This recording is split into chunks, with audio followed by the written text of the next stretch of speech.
تو خاص طور پر جن لوگوں کے اندر کہ دنیا کی محبت زیادہ شدید ہوتی ہے تو اس کا ایک اثر بتا رہے ہیں کہ یہ واقعتاً اللہ نے فطرت انسانی میں رکھی ہے، اس لیے کہ یہ دنیا جو ہے اسے اللہ نے چلانا ہے، اس کی رونقیں رکھنی ہے جب تک اس کی مرضی ہے، قیامت تک تو اسے آباد رکھنا ہے۔ اولاد پیدا ہوگی تو دنیا قائم رہے گی، نسل چلے گی، مرد اور عورت کی ایک دوسرے کے ساتھ کشش ہوگی تو اولاد پیدا ہوگی، اور یہ تمام چیزیں جو ہیں دولت کی کوئی طلب ہوگی تو آدمی محنت کرے گا، مشقت کرے گا، کمائے گا۔ تو اس لیے یہ چیزیں فطرت انسانی میں ہیں، یہ بیسک اینیمل انسٹنکٹس ہیں۔ بس ضرورت اس بات کی ہوتی ہے کہ ان انسٹنکٹس کو دبا کر رکھا جائے، اللہ کی محبت، اللہ کی شریعت کو اس سے بالا تر رکھا جائے، بس یہ نہیں ہے کہ ان کو ختم کر دیا جائے۔ سیلف اینیہیلیشن اسلام میں نہیں ہے، یہ رہبانیت ہے کہ اپنے نفس کو کچل دو، ختم کر دو، نہیں، سیلف کنٹرول، اپنے آپ کو کنٹرول میں رکھو۔ یہ منہ زور گھوڑا ہے نفس انسانی کا، لیکن جتنا طاقتور گھوڑا ہوگا اتنا ہی آپ کے لیے تیز دوڑنا جو ہے وہ آسان ہوگا، لیکن جتنا منہ زور اور طاقتور گھوڑا ہے اتنا ہی اسے قابو میں رکھنے کی ضرورت بھی ہے،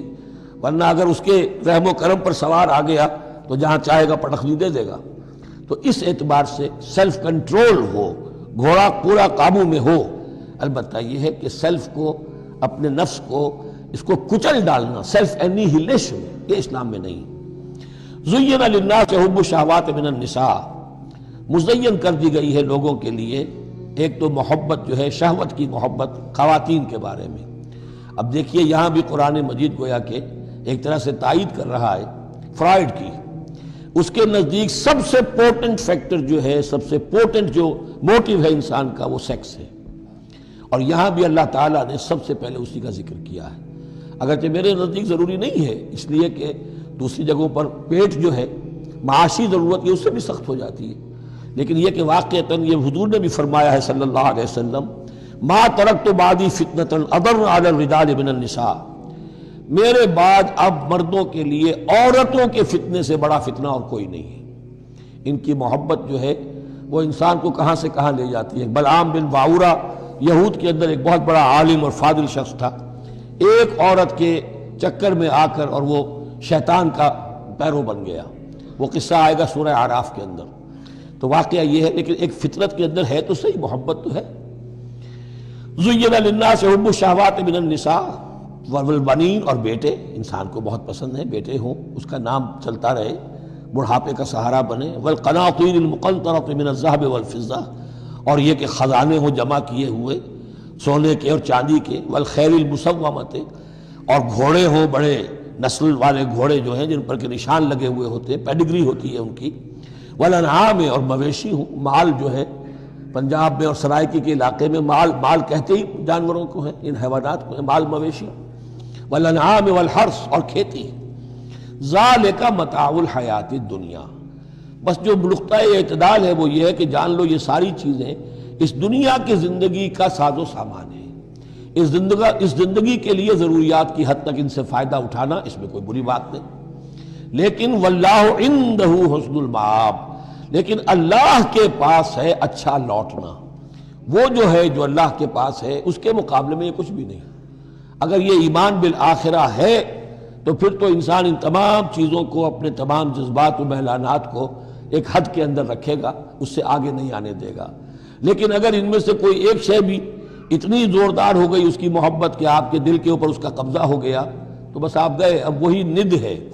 وہی اب آپ کا معبود ہے، چاہے وہ دولت ہو، چاہے وہ کوئی اور شے ہو، وہ اب آپ کا معبود بن جائے گی۔ قُلْ أَنَبِّئُكُمْ بِخَيْرٍ مِّن ذَلِكُمْ، ان سے کہیے کہ کیا میں تمہیں بتاؤں کہ ان تمام چیزوں سے بہتر شے کون سی ہے؟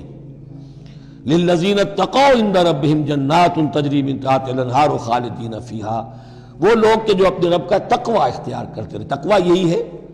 کہ اپنے نفس کا بھی حق ہے دو، ان لنفسک علیک حقا، لیکن ناجائز راستے سے نہیں۔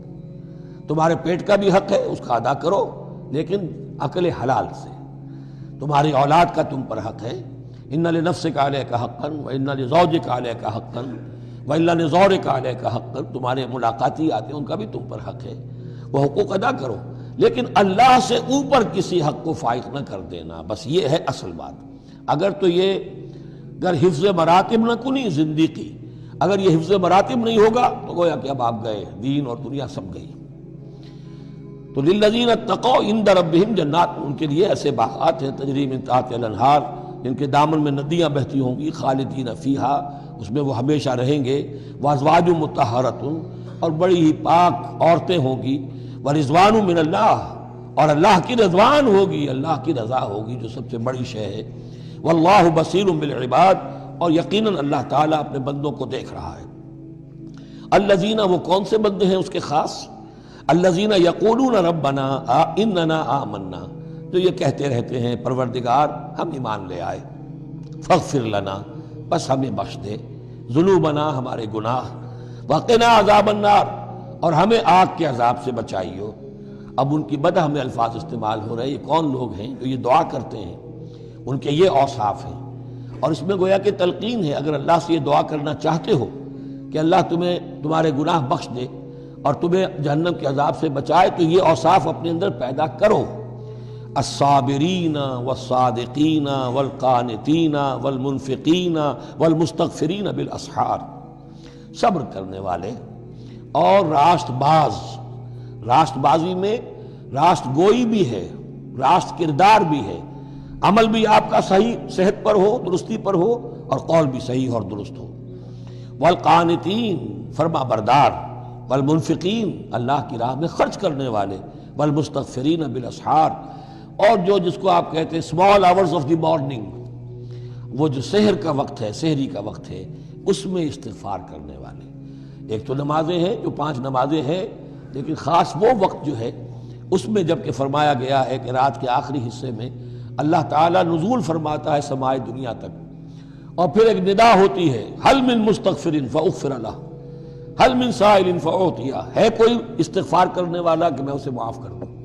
ہے کوئی کچھ مانگنے والا کہ میں اسے عطا کر دوں۔ ہم تو مائل بکرم ہے، کوئی سائل ہی نہیں، راہ دکھلائیں کسے، رہرو منزل ہی نہیں۔